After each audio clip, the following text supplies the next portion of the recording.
Anchors up, sells at full. Welcome to the Sloopcast. How are you doing today, Kyle? All right, Jared, how are you doing today? I'm not going to complain. I am not going to do it. Not going to complain. I refuse to complain. Why? Because it's football. It's September. It's September in Ohio. This is peak Ohio. This is peak Ohio. Ohio State. Yeah, I lobbed that up there for you, and I was really hoping you were going to get it. I was really hoping you were going to get it. All right, Kyle. Bobcats. Bobcats are coming to town. Bobcats, the biggest Bobcats question. High off of a big upset. They did, yeah. They took off their in Athens. They took down the Mountaineers of West Virginia. Yeah, big win for them. But the big question here, Jared. Yeah. Will the Bobcat be allowed in Ohio Stadium this year? I mean, listen, how long ago was that? That was 16 years ago. Whoever that dude was isn't a student in Athens anymore. I mean, okay, I'm sorry. I'm sorry, everybody, but let's face reality for a moment. There's a person in there. The Bobcat's not the problem. The Bobcat is a costume. Whoever that person was the problem, not the costume. All right, we aren't arresting Chuck E. Cheese here. All right, let's. You know what I'm saying? Now, don't you ever tell me there's a person in the Brutus costume. No, in fact, don't even call it a costume. It's Brutus. It's Brutus. Bobcat, however, there's a person in there. Brutus. There's a person in that Bobcat costume. Brutus. All right, let's get to know our enemy, Jared. Ohio. Ohio. You know one thing I hate about this game, Jared? You know one game I hate about this? What's up? It's on the Peacock. It's on the Peacock channel or streaming service at 7 o'clock this weekend. Yeah, they got to force you to get that subscription for at least a month, right? Because if they force you to get the subscription for 1 month, then they're betting that you either keep it or, forget to turn it off, and then they get you for 2 months, maybe even 3. Don't really notice it. Then all of a sudden you've paid. You paid for 2 months. Yep, that's how they get a year. Because, hey, you might as well keep it through the end of the season just in case. Just in case. and then there's the Royal Rumble, and, now you're keeping it through January, and you're like, well, WrestleMania's not that far away. Mm-hmm. WWE still on Peacock? Okay. I don't remember. All right, Kyle. Bobcats. Let's start off with the Bobcats on this. I legitimately like Parker Navarro. I think he's a very good quarterback. Tends to turn the ball over. I mean, he's kind of double-edged sword. Let's keep in mind the team he plays for, and he sometimes is put into a position where he needs to make stuff happen. He still does play for the Bobcats, who, as far as max standards go, is a good team this year. I think Kyle and I were talking before we started recording, where he was telling me that, well, who was it, Kyle? One of the Michigans was less likely to upset Illinois than Ohio was to upset Ohio State. Western Michigan. Western Michigan. One of the directional Michigans. One of them. And it's just like, well, it says more about Ohio versus directional Michigan than it does Ohio State versus Illinois. Not all MAC teams are made the same, and this is an above average MAC team. That being said, it's still a MAC team. Yeah, they upset West Virginia, but Ohio State's not West Virginia. And they almost beat Rutgers in week 1, lost by 3 points. Almost. They almost beat Rutgers. Almost. And this is why Vegas has Ohio State as a 32.5 point favorite, 20 points less, or 23 points less than Ohio State versus Grambling State. Yeah. And I believe the line opened at like 35 or 36, so it's actually even come down a bit. Which means that, a lot of money was going on Ohio. Yeah, I guess it depends on where you looked at. Yeah. The one I was looked at, it stayed the same.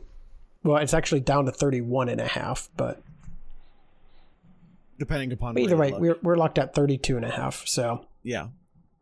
And we already told you on Collegiate Chaos that we are both taking Ohio State with the points. Obviously, we both think Ohio State's going to win this game. That's not a shock. And the 32 points, I think Kyle and I are both comfortable with. But I do like this Ohio team. They would destroy Grambling.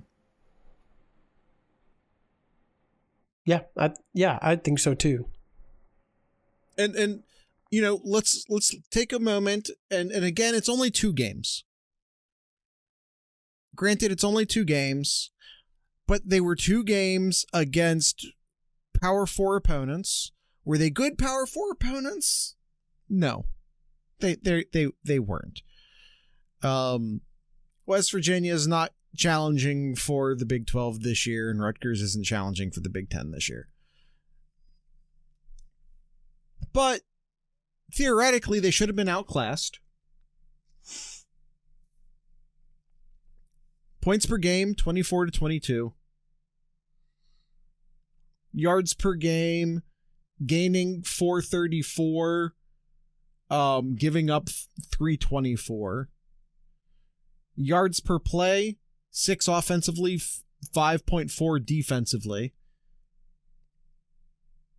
They're net positive in passing yards, not yards per pass, but they're positive, offensive or defense and rushing yards, running, and including yards per rush. Kyle, they're currently running 4.8 per running attempt. That helps. That helps that with Navarro rushing the ball 27 times and averaging 6.7 per carry. Yeah, for sure. So it's going to be one of those types of games where you're going to see the quarterback running a lot. As Kyle said, he does have a bit of a turnover issue. Yeah, in the last game against West Virginia, he threw 3 interceptions. Which those are the only 3 turnovers for Ohio this year. And third down percentage, Kyle, 41% offensively, which is pretty good. That is, yeah. Defensively, allowing only 12% conversion. That's really good. Yeah.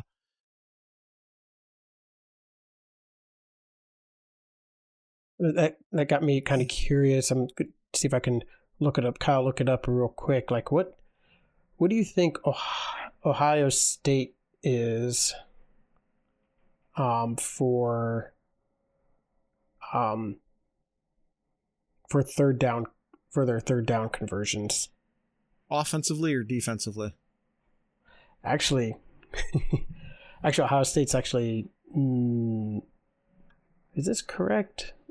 Let me verify before I start saying things. Go ahead. Okay. Oh, that's right, because this doesn't take in consideration FCS teams. Right. So it would only be Texas, so the numbers aren't going to look great. Yeah. Yeah, I like their defense. I like Parker Navarro. I think Chase Hendricks is a good wide receiver. I think they have a lot to offer as a team. Are they going to beat Ohio State? No. Would they beat Texas? No. Would they be bottom half in the Big Ten? Yes. But they'd almost beat Rutgers. And they would destroy Grambling. I think that they will compete in the MAC this year. I think they're one of the I'd say one of the top 2 teams in the MAC this year. Maybe 3. But it's still the MAC. This is a pretty good MAC team. It's still a MAC team. They have an above average quarterback. They have a quarterback capable of making a lot of plays, both good and bad. But he's one of those types of guys. If you get the wrong Parker Navarro on any given Saturday, you might be in trouble. Unless you're Ohio State, in which case you'll probably be fine. But if you're West Virginia and you get the wrong Parker Navarro, you're in trouble. And even if Parker Navarro isn't necessarily, if you get the wrong Parker Navarro, it's still going to cause some frustration for Ohio State fans. Mm-hmm. I'm not saying that Ohio is going to beat Ohio State. That's just not going to happen. Kyle, we talked about this in the Discord server today. When was the last time a MAC school beat Ohio State?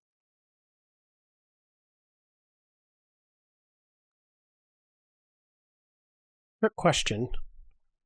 It's a trick question. It is a trick question. A MAC school. Yeah.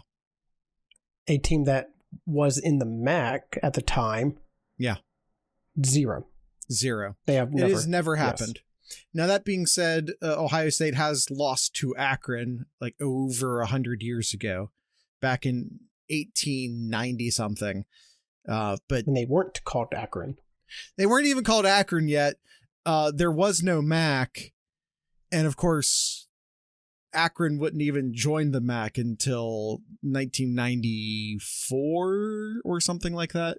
92, 93. It was during that big upheaval.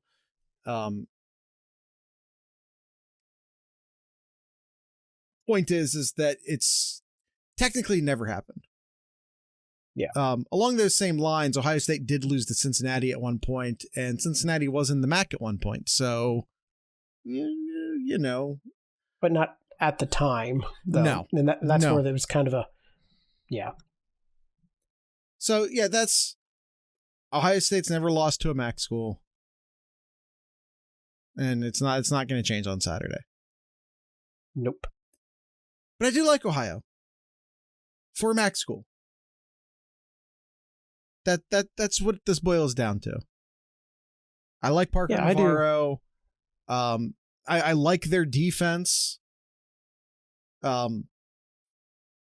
Jack Fries, good pair of linebackers with Fries and Molnar.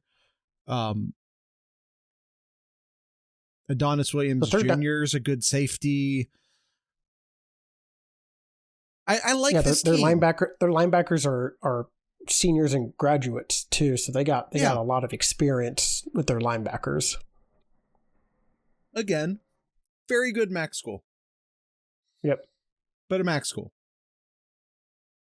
Ohio State is pretty much the same offensive third down percentage as Ohio. It's like right around that. It was like 41.7%, somewhere around there. Basically the same. Defensively, it's 17.8%. Is that with? Yep. Okay. That is with. Because if you don't take that, if you just do just the one game, Ohio State is just 25% third down conversion. And I think they're lighting up 45% on third down. Okay. All right. Anything else you want to say on Ohio, or do you want to move on to the second half of the show? Don't be surprised if Ohio does score here. Don't be surprised, like if they score once, twice. I think Ohio State's going to be able to score a lot of points. Like Ohio's not going to be able to keep up with points, but if and when Ohio does score, like don't fret, don't be like, I can't believe we let up points against a MAC school. It's okay. It'll be fine. It's okay if they score some points. Everything will be okay. Yep. Anything else before we move on to the second half of the show? No, I think that's good. We'll go ahead and take our ad break here. TheSloopcast.com is your go-to link for everything Sloopcast related. There you can find a lot of our links, such as our YouTube page, our Discord, Patreon, our merch store, 7071, and much, much more. You can find all of those links and more over at thesloopcast.com. So we'll go ahead and take our ad break and be right back for some Sloop Stairs.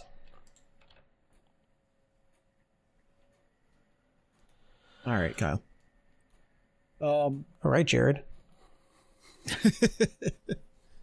I just need something to intro back into the show. Ohio State player to watch. Who do you have? I'm just going to go out of left field just because I think it was just a hot topic for everybody to talk about just because of how well he did in his first game. And honestly, I don't think there really is a player to watch in here because I think we're going to still see a lot of Buckeye players playing in this game here. Not as much as Grambling State, but a lot still. I just have a hunch that we may see more of our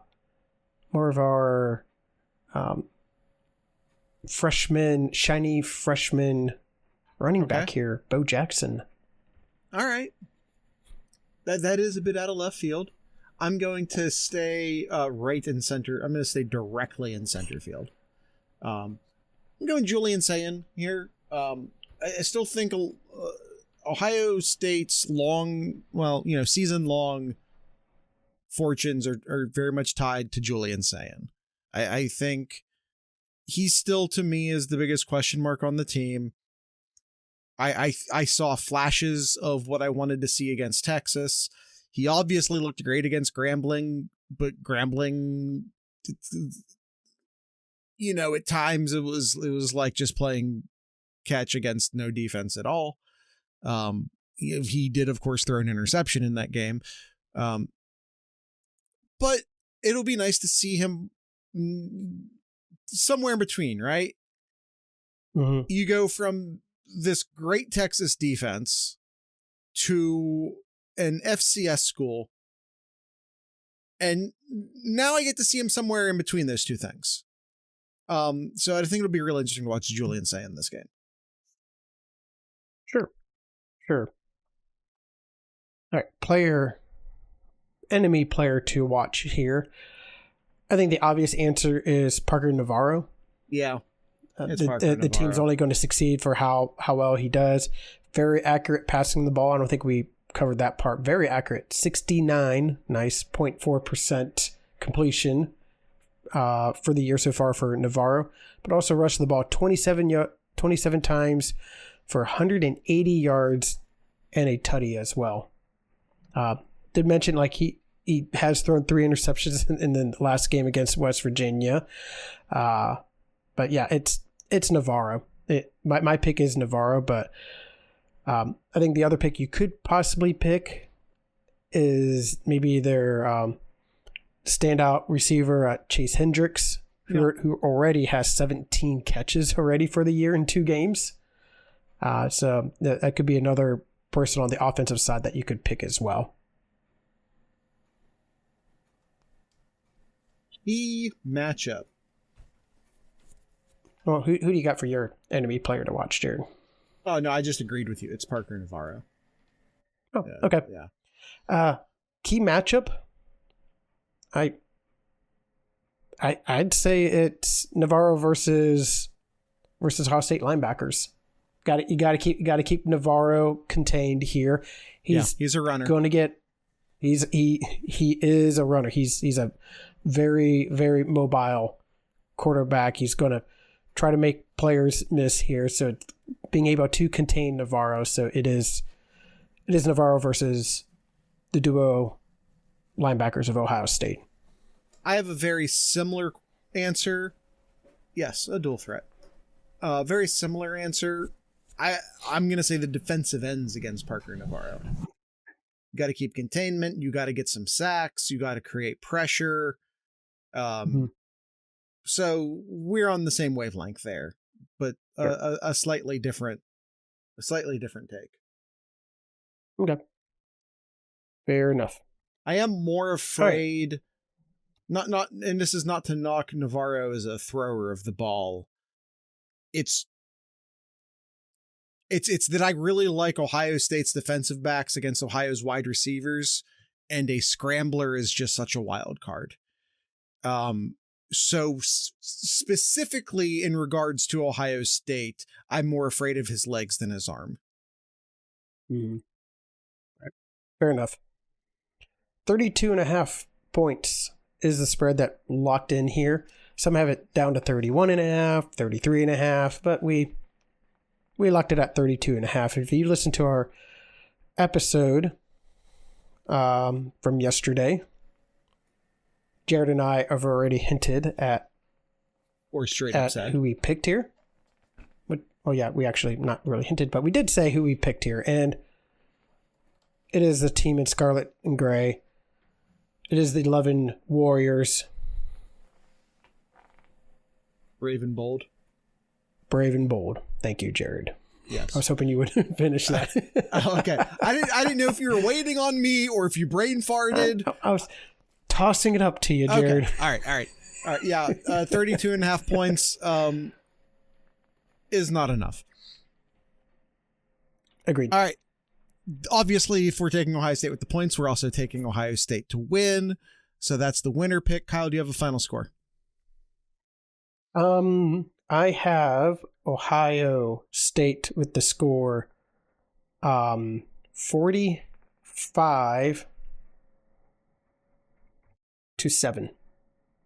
I'm getting 49-7. I think Ryan Day's done with field goals. I think if he can choose not to kick a field goal, he's going to choose not to kick a field goal. Okay. So I'm going to go 49. 49-7, 45-7, and Austin says 48-3. All right. New Year's Eve 2023 fucked him up, and that's fair. Honestly, fuck field goals. This isn't the NFL. Go get touchdowns. All right, quickly here. We're gonna do some Austin, since Austin's in the chat here. Some Austin over unders real quick here, Jared. Yeah. First off, Navarro total yards 204.5 yards over. So this is going to be passing. I'm not even hesitating. Yeah, this is going to be passing total and yards. running over. Over. I'm not hesitating on that. No. It is over. Ohio State sacks given up.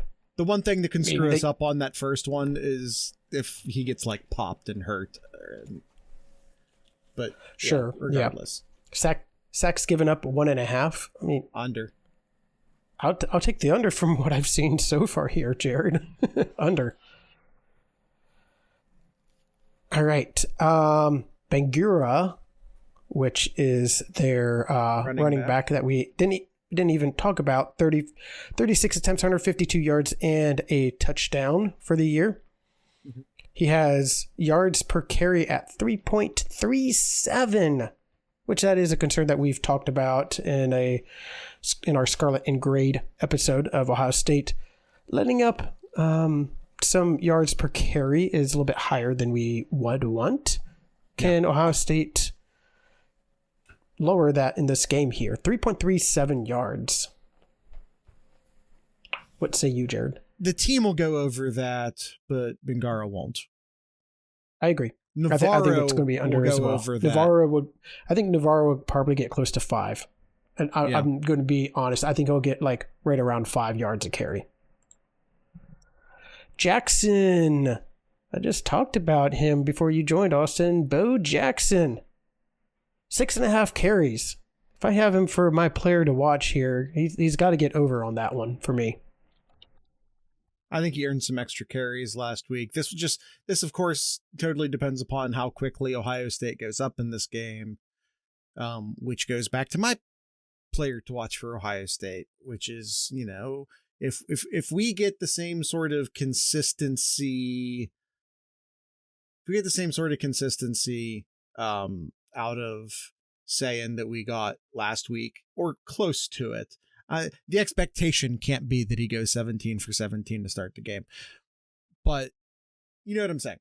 If we get something close to that sort of consistency and the game gets over real quick, we'll see it at least 6 from Jackson. All right, fair enough. All right, Styles and Downs. Tackles at 10.5. So Styles. This should be an easy over. The concern, of course, is what happens if the game gets out of control super quickly and neither of them play all that much? What if Ohio doesn't get all that many snaps? But this is Ohio. This isn't Grambling. While I do think we see the backups in this game, it won't be at halftime. It's not going to be right at the start of the second half. And I do think they're going to get more first downs than Ohio State fans are comfortable with. Again, because I think Navarro's that sort of dynamic. I'm going to go over on this.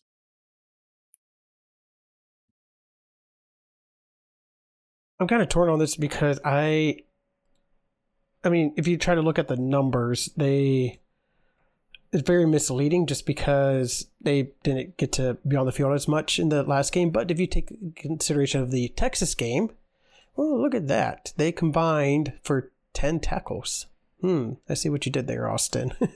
Yeah, I'll go over. I'll go over as well for this one too. Navarro can actually complete passes, though. Yes. Dare I say the most accurate passer Ohio State will have faced to date? Yeah. All right. Sand completion percentage at 71.5%, which he is currently at 79.5%. It's amazing what going 18 for 19 will do for you. I got to go under. I'll go under with that one. Like 71 is a lot. I know he was super accurate against Grambling last weekend, but with all the missed catches, though, you could look at with the Texas game too, and you could say, look, he could have been like at 75% for that one too. Yeah, but 71% that's a really high number for me. I'll take the odds and say under. It feels crazy to say over, yet here I go. All right. And last one, Jared, we have. All right. We got JJ, Carnell, Ennis, and Claire. Yeah.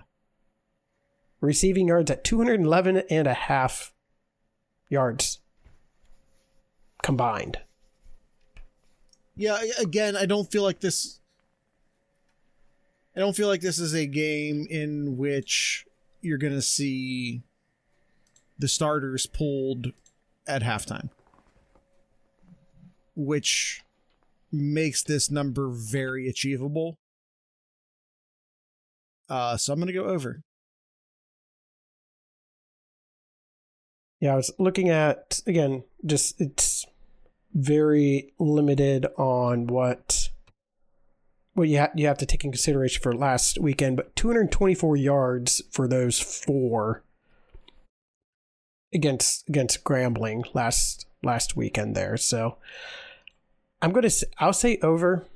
I say over as well. I think that they'll see the field a lot more than they did last weekend. Give them more opportunities for more catches, more yards. Yeah, I'll go over. Kyle, the say incompletion percentage is the only one of those we differed on. It is. Yeah. That kind of sucks, just from a podcasting perspective, but it's an honest assessment. What we've always said in the 10 years that we've always done this, Jared. We'll do better next time. Oh, Austin brings up a really good point, though. We are currently tied for the season. Mm-hmm. So we will have a leader. Based purely off of completion percentage, one of us will be in the lead when we do this again next week. I do have a question for you, Austin. I know we're over on time here, but I do have a question. What if his percentage is exactly 71.51%? That would be difficult. That would be mathematically difficult. That would be... All right. Kyle, do you have anything in Kyle's corner? Do I have anything in Kyle's corner? I know I don't want to talk a lot about it just because we'd be here for a long time, but NCAA talking about proposing the transfer portal, just having one portal, which I'm all for. But in the middle of the playoffs, though, in like early mid-January, I'm not a fan of that. And neither is Coach Day. Coach Day isn't a fan of that either. Yeah, that's dumb. Also, I like the post-spring portal. Like, I understand why coaches wouldn't want it, but I think it's good for the players to have a post-spring portal. I think they can get a really good assessment on where they stand with the team, and if their standing with the team isn't where they need it to be to further their careers, then they can go elsewhere. I understand again why the coaches would love that, but I'm more inclined to sympathize with the players than the coaches. Mm-hmm. All right. So, anything else?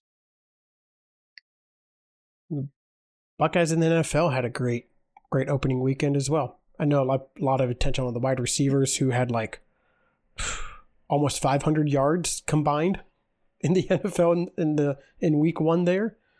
Yeah, it was a great weekend from Ibuka with the game-winning catch for New Orleans to Nick Bosa with the strip sack to seal it for San Francisco too. It was a good weekend for Buckeye alumni. Yeah, especially the wide receivers. Especially wide receivers, yeah. All right, that's it. That's it. Tonight's ending music brought to you by an artist called Ghost Stories. The name of this song is Blur. So with all that being said, I'd like to encourage everyone to drink local beer, listen to local music, and of course, support your local podcasters. Once again, this is Ghost Stories.